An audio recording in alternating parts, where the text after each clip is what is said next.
welcome. Joining me today, Professor Steve Hanke. Hanke is a professor of applied economics at the Johns Hopkins University. He served on President Reagan's Council of Economic Advisors and is one of the world's premier authorities on hyperinflation. Hanke is a senior fellow at the Cato Institute in Washington, D.C., a senior fellow at the Independent Institute in Oakland, California, and a contributing editor at Central Banking in London. In 1998, he played an important role in establishing new currency regimes in Argentina, Estonia, and Bulgaria, among other countries. Hanke's most recent books are Currency Board, Volume 1, Theory and Policy, 2020, Currency Boards, Volume 2, Studies and Selected European Countries, 2020, Currency Board for Developing Countries, a handbook in 2021, and Public Debt Sustainability, International Perspective in 2022. Welcome to the show, Steve, and thank you for joining me today. Well, thank you for inviting me, Osama. So let's kick off this conversation with the $1 million question. Official inflation in Egypt is 21.27%. However, Hanke's annual inflation in Egypt is 101%. So, how do you explain this massive gap between your calculation and the official one? Well, in countries that have elevated inflation rates, that's inflation rates above about 25%, the only way to accurately measure inflation in those dynamic high inflation situations is to use what's called purchasing power parity. And that's what I've developed and used to measure these high inflations. And what happens, the chain of reasoning is fairly simple. You look at the change in the exchange rate and translate that into what is an implied inflation rate. And as you say, in Egypt, it's right now 101%. It's about 5 times higher than the official rate. And from my Egyptian friends that I speak with on a regular basis, they tell me that on the street, 101 is pretty close. And I can say we've done a lot of scholarly work on this, and in these high inflation environments, purchasing power parity, as I use it, is very, very accurate. And how the government calculates its inflation rate? Well, the government has they do it in a standard way, like most governments. They have a basket of goods and services that they put in the basket, and they go out and sample and get measurements of these price changes of all the items in the basket every month, and then they come up with a monthly inflation number, and that's where you get inflation at 21.27% in Egypt. The problems are enormous because, number one, they often don't have they don't have everything in the basket. My basket has everything in it. Everything being transacted in Egypt is in my basket. The official basket is a little tiny basket without very many items in it. So that's one problem. Then you have all kinds of problems in high inflations. What if you go out the first day of the month to get the calculation, but the index, the basket, comes out at the end of the month? Well, in a month, a lot of inflation can occur. So you're always kind of behind the curve, shall we say. And then in a place like Egypt, where you have a lot of corruption, you know they manipulate the data. So the data are basically manipulated. So those are the 3 problems. The basket isn't totally inclusive, and in high inflation situations, that can be very important. The second thing is that there are all kinds of sampling and data errors, technical errors that you get into. And 3, in a place like Egypt, as I say, you've got a lot of corruption and unreliability in the civil service and government. So you know they're doctoring the data, or they might be. We don't know. Do you think, Steve? Yeah, and do you think that the government basket is tiny? This is intentionally by the government? It often is. I have no proof in Egypt that it is. I can say historically, studying various developing countries like Egypt, where you have endemic corruption, you have big problems with data manipulation. We have a big, long historical record of countries manipulating the data. I would not be surprised if Egypt is manipulating the data. And I'm talking about the government and the regime. In his latest public speech, Egyptian President Sisi said that there is a global economic crisis that Egypt is not responsible for, and the prices are soaring everywhere in the world. So do you agree with the president of Egypt? Do you think the world is facing a global inflation? No. Inflations are always local. President Sisi is just trying to distract from the real problem, which is a local problem. And the local problem is the fact that you have a current, in particular, a currency that's really kind of junk. If you look at the pound since January 2022, little over a year ago, it's depreciated by about 47% against the U.S. dollar. Yeah. Now they came in with a new program supposedly that was blessed by the IMF. On October 27th, 2022, they have what they call a durable but flexible exchange rate, which is a contradiction in terms, by the way. Durable, flexible exchange rate. It's a kind of a nonsense thing.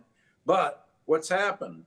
The pound's depreciated since October 27th, 2022 by 22% against the US dollar. So as the pound goes down, inflation is imported. And why is it imported? Because of a local problem, not a global problem.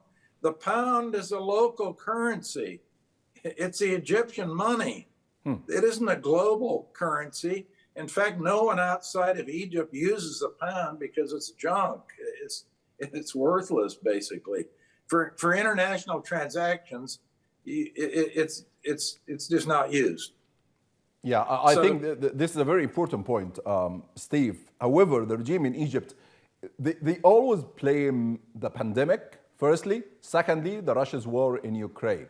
So do you think these are the only reasons for high inflation and economic crisis in Egypt? No, absolutely not. China has faced the same thing, and they have an inflation rate less than 2% a year. Switzerland has the same problem as everybody else, and they have a very low inflation. Japan has the same problem as everybody else. They have the same problems that they have in Egypt and Japan, and they have a very low inflation. So who should hold that accountable? The reason they have low inflations in China, Japan, and Switzerland is because they control the money supply. And why Egypt can't control the money supply? That's actually an easy one to answer in a way. They spend a lot of money, and the central bank buys a lot of bonds issued by the government to finance the government spending. And when they buy those bonds from the government, they have to print money. And they print too much money. That's the big problem. They are not watching the money supply. Okay, and the government in Egypt always, Steve, has some solutions and some unusual solutions to offer to the people. So, for example, to combat food inflation, the National Nutrition Institute in Egypt has suggested that Egyptians eat chicken feet and claimed chicken feet are good for the body and for the budget as well. How do you see that? Well, it's kind of a bad joke, actually. I feel sorry for the Egyptians, and there are a lot of Egyptians in poverty right now because of the inflation tax. Because, by the way, inflation is a tax, a huge tax that no one voted on. It's imposing a tax, particularly on poor people, because poor people have to spend all their income just to survive. And every time they spend income, what? They're hit with inflation, and that's the inflation tax. So it hits the poor people much harder than the rich people, because if you're rich, what do? Well, you don't spend 100% of your income, so you're not being hit with that tax over 100% of the income that you're spending. What do? You save, you invest maybe in the stock market, and the stock prices are going up. Or maybe you buy a bigger house and the house price goes up. So you have a hedge against inflation. Poor people don't. They have to spend all their money. They don't save anything. And when they spend 100% of their money, all of the 100% that they're spending is taxed by the inflation. Yeah, and this month on January 11th, which was one of the most dramatic days in Egyptian economic history, you tweeted, and I quote, "Egypt will soon learn an age-old lesson. Contrary to IMF speak, countries can devalue their way to prosperity." How do you explain that? Well, the IMF, by the way, since 1962, there have been many IMF programs in Egypt. Every decade, Egypt has been involved in an IMF program, and none of these programs have worked. And the new program will not work, by the way. It is not working. Starting in October, when they did the durable flexible exchange rate, what did I tell you? The pound collapsed. It went down 22% against the US dollar. So the IMF programs do not work. We've done an extensive study of the IMF programs, and actually countries with IMF programs fare worse than countries that are similar but have no IMF programs. And this devaluing your way to prosperity, the IMF likes to go with these flexible exchange rates, devalue the currency. They say that's going to lead to prosperity.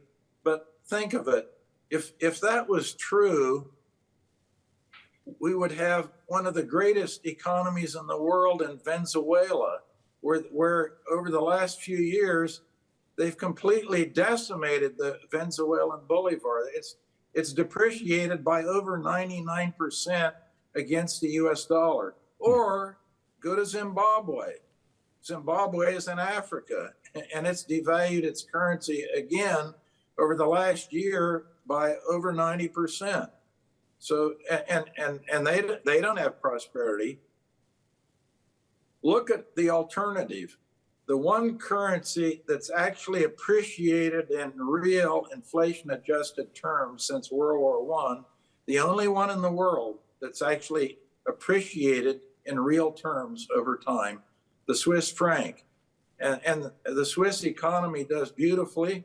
They have a tremendous export sector, very stable economy, and a very strong currency. The strongest currency in the world over time is the Swiss franc. And do you think when the IMF published the recent agreements between it and Egypt, they stated some agreements, one of it was reducing the state footprint, including military-owned companies. And some economists published some analysis saying that this is a golden opportunity for the Egyptian economy to withdraw the military grip over the economy. Do you agree with that? Well, yes. The military and government has too much of a grip on the Egyptian economy. But the problem is that the IMF has no way to enforce these conditions. That's why all the IMF programs fail, because the IMF is not in control of things in Egypt. The government's in control. And the government, in my judgment, probably won't do very much. And among other things, they're going to do some stupidities like this huge mega project of a new capital. that will be a white elephant of the highest order. The waste, fraud, and abuse associated with that will be enormous. The corruption will be tremendous. I think it's a completely unwise thing to do, a big distraction. In other words, it's a big distraction for the real problems. What the government is doing, they're saying, we're going to build a new city, but you Egyptians eat chicken feet in the meantime.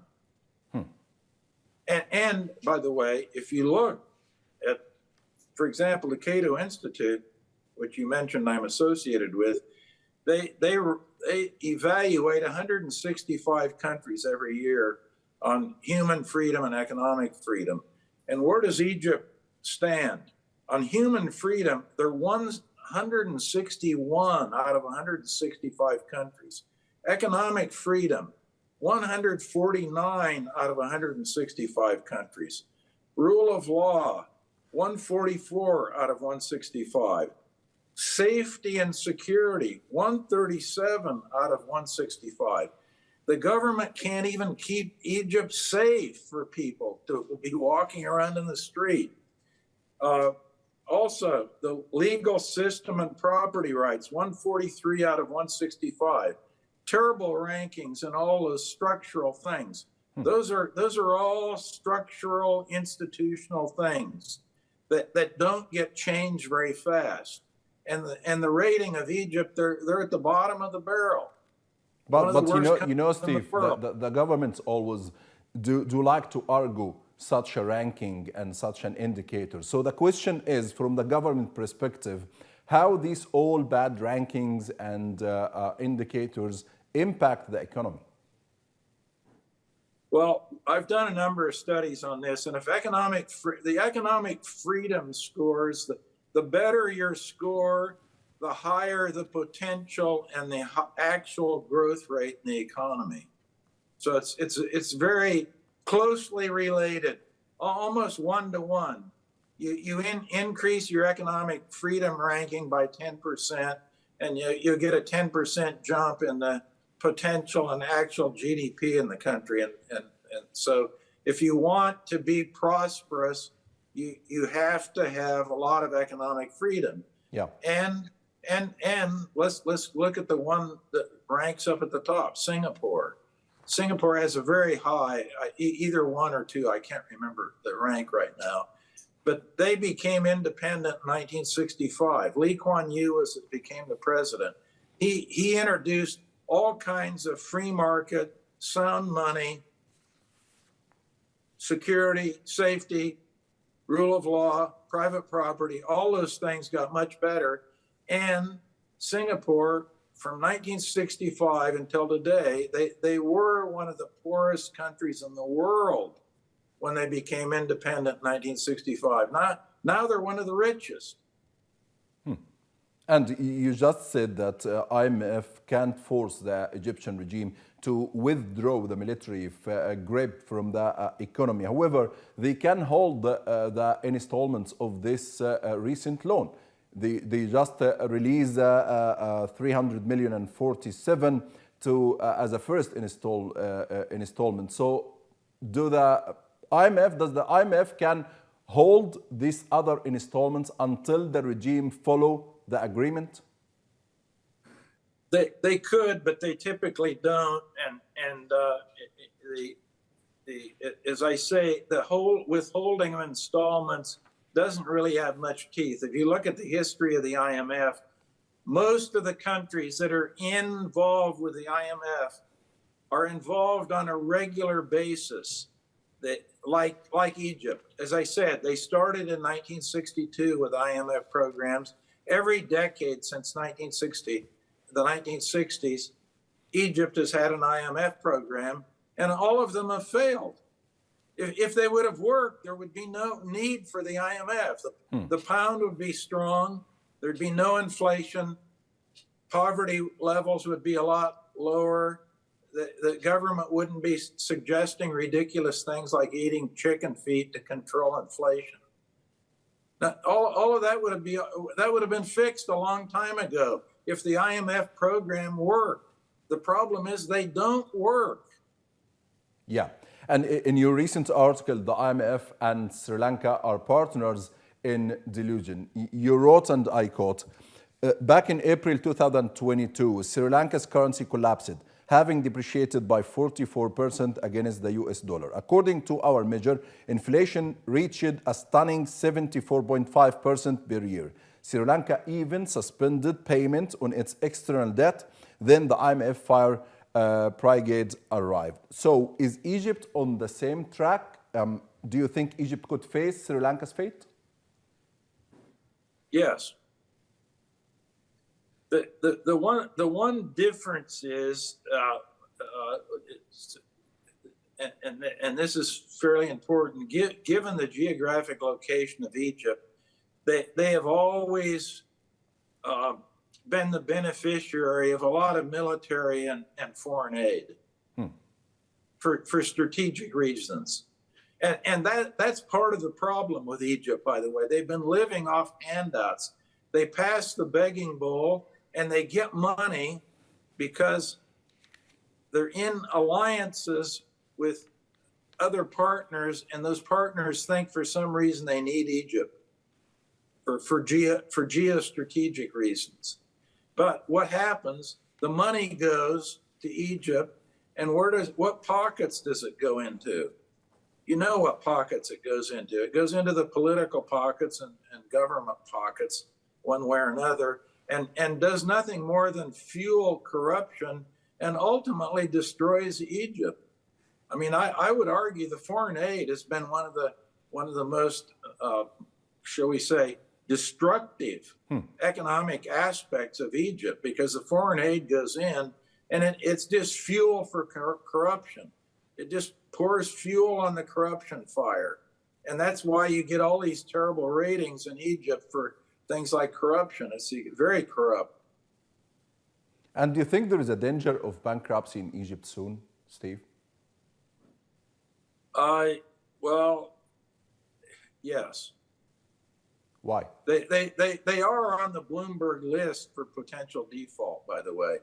I think they're ranked, they're number 5 on the Bloomberg list of possible defaults. So the answer to that is yes, I agree with Bloomberg.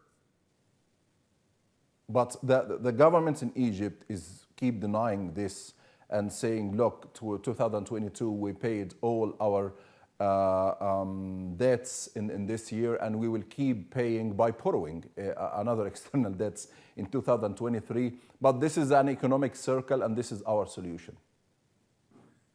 Well, the markets don't believe them because the debt's trading at a huge discount. And as I say, if you look at the Bloomberg list of the countries that are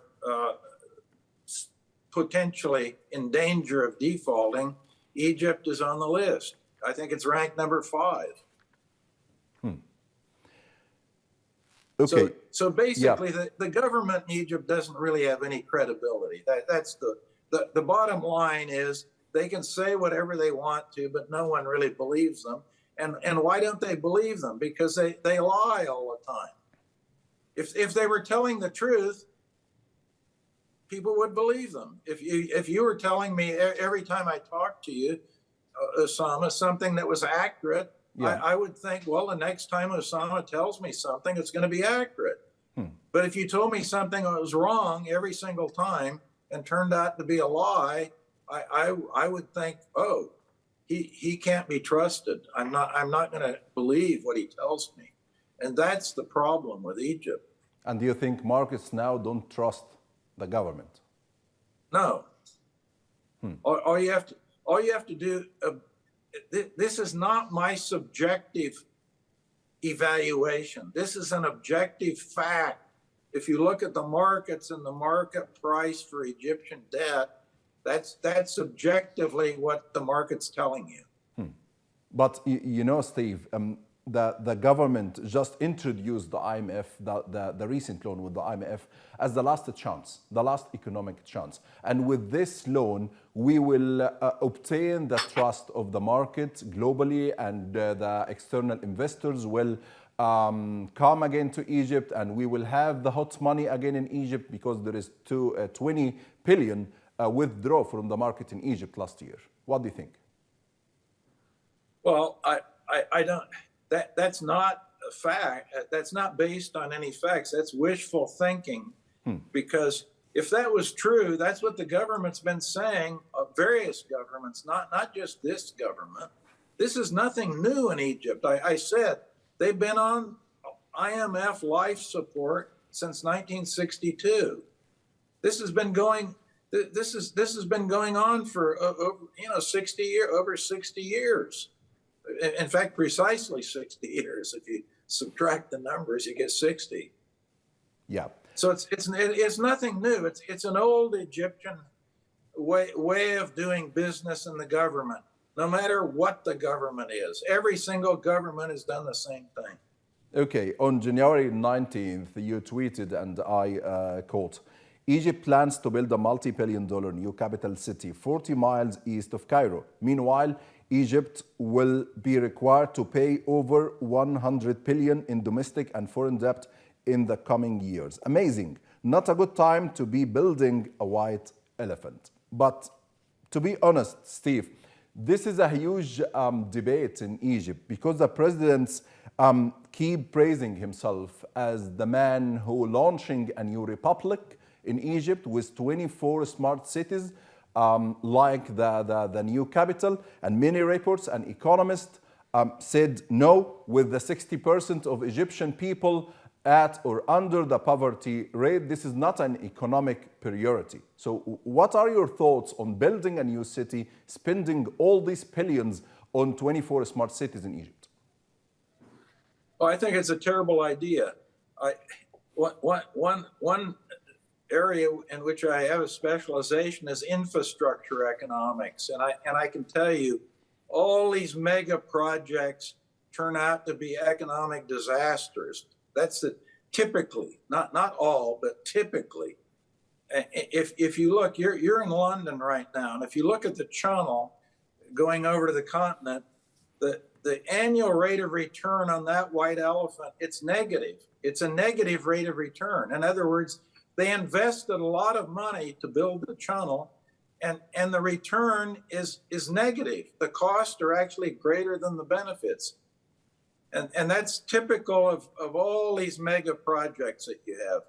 Or sometimes they call them vanity projects, where somebody like President Sisi, he wants a vanity project, a new city, with his name plastered all over the thing.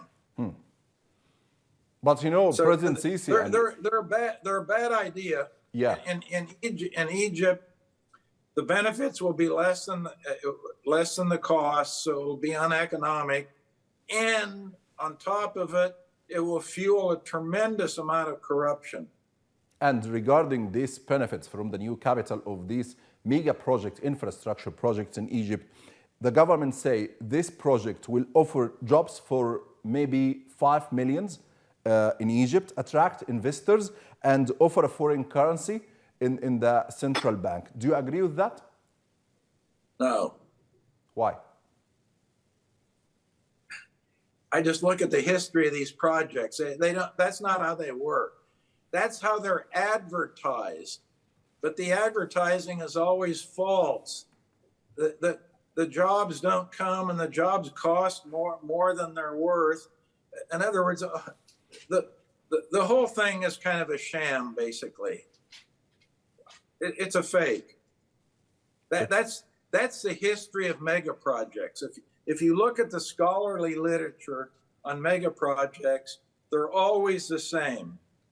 They cost way more than projected. The benefits are way less. And when do they arrive? They don't arrive on time. They arrive way after the deadline that's been set for the finalization of their construction. So do you believe $59 billion new capital city in Egypt is a fake?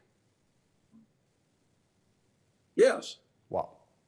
It's not going to happen. I mean, I'm basing my judgment on ex post evaluations that have been done on actual real mega projects that have been built.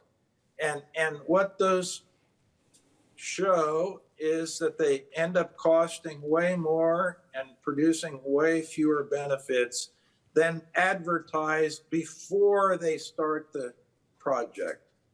So they say a lot of things before the project starts. I mean, look at the channel going from the UK over to France. That was going to be the best thing since sliced bread. Well, it's turned out it's a white elephant. Yeah. Benefits way less than the cost. Rate of return negative, about 15% a year. They're not getting a positive interest and payback of 15%. They're getting a negative drain of 15%. And what are your thoughts on the selling assets now?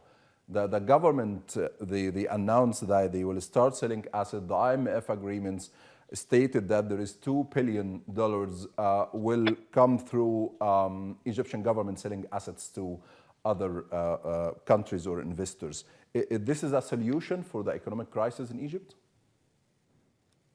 In principle, I don't know the details of point number one. I don't know the details of the program, but remember, when I was on President Reagan's Council of Economic Advisors, I was in charge of privatization. That is selling government assets to the public. I was the one who designed that program for President Reagan.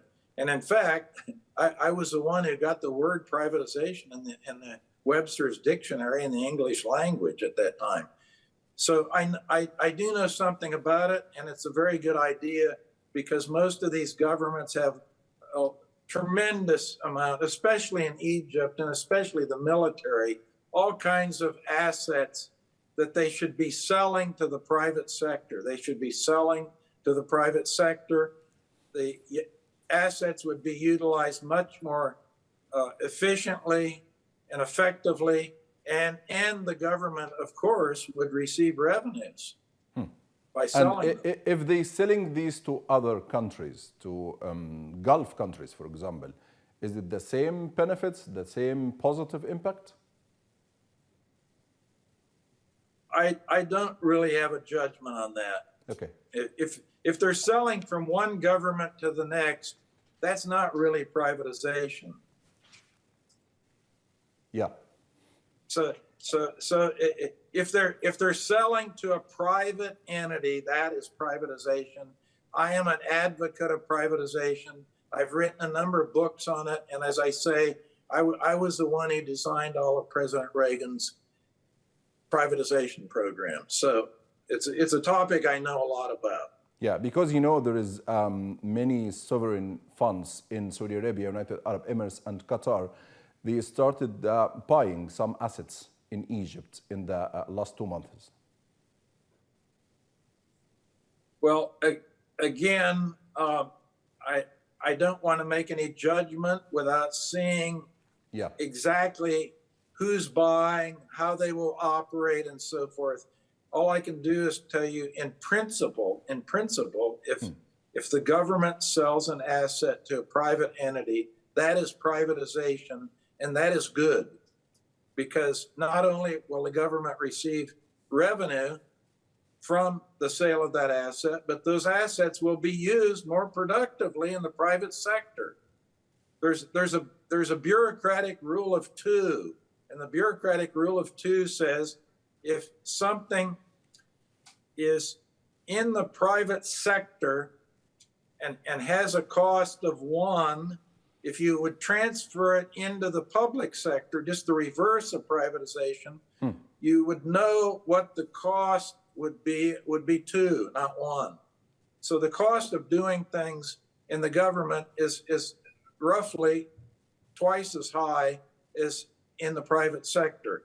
So if you're transferring things from the public sector to the private sector, you're probably reducing the cost by about 50%.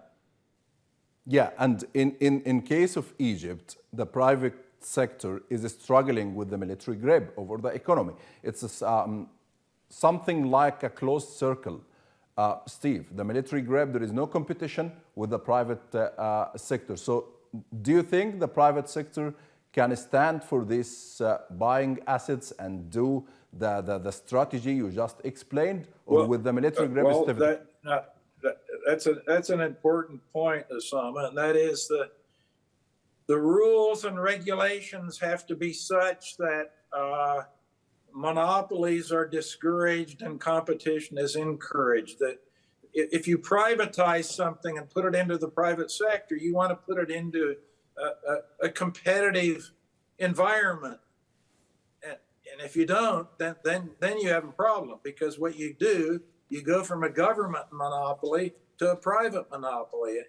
And although that's probably better than leaving it in the government hands, it's not as good as it should be. It should be going from the government to the private sector in a competitive environment.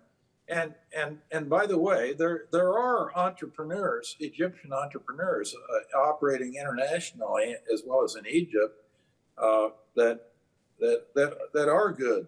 Yeah.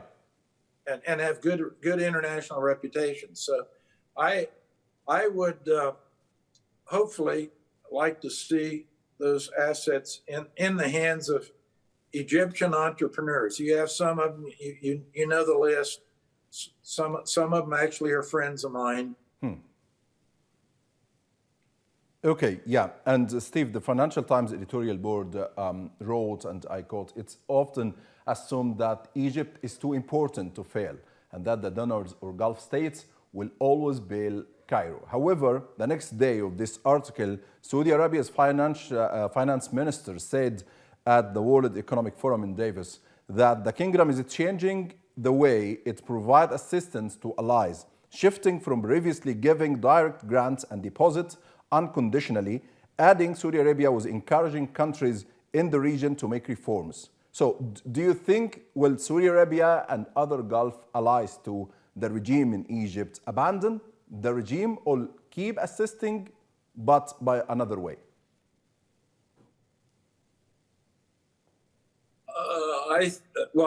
Number one, I think the first article on Financial Times put their finger on it, and that is Egypt is seen as important geopolitically, and that's why they receive aid all the time from everybody, and that's why they have so much aid money going into corruption, and that's why it's actually ruined Egypt. The foreign aid has ruined Egypt. So the second article dealing with the Saudis, maybe they will change the conditions on which they're providing funding for Egypt. I don't know. We'll have to wait and see. Yeah.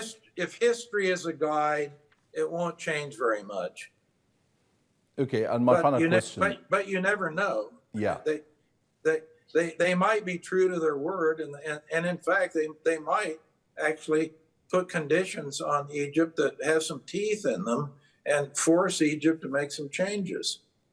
And this could help the economy in Egypt? Yes.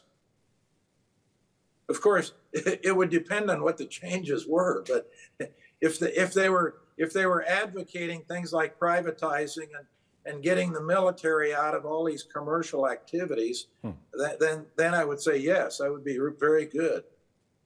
And if the IMF don't have the power to force Egyptian regime to withdraw the military, do the Gulf countries have the same power?